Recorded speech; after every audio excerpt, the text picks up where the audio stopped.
Hevonen. Ai toi, mikä? Harmaa veturinko. Sitten se söpö. Onks tää eri käyttö? On. On se.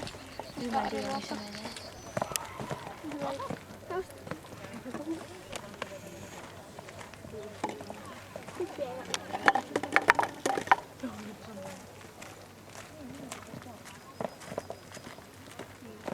Onko mä tiedä mitä se yrittää?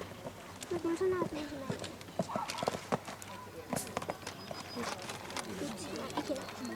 Mä oon varmaan nyt esteiden pituinen.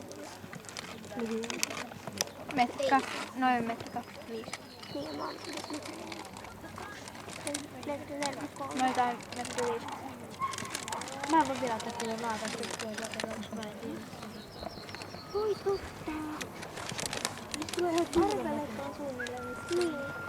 Ja Seuraava sitä hevosta ja sitten sä näet, kun sä menet. Niin. Ja se tulee hyvä kuvia, kun sä tiedät suunnilleen, mihin se hevonen on. Nyt se menee sen ton punaisen tai sinisen. Sinisen. Suomesta.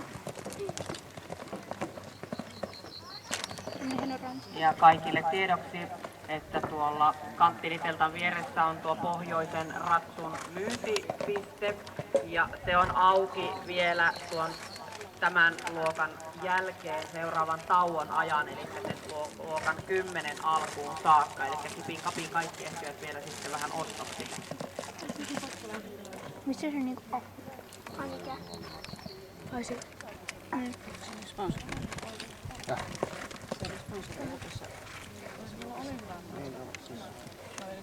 Se on kaikki näin.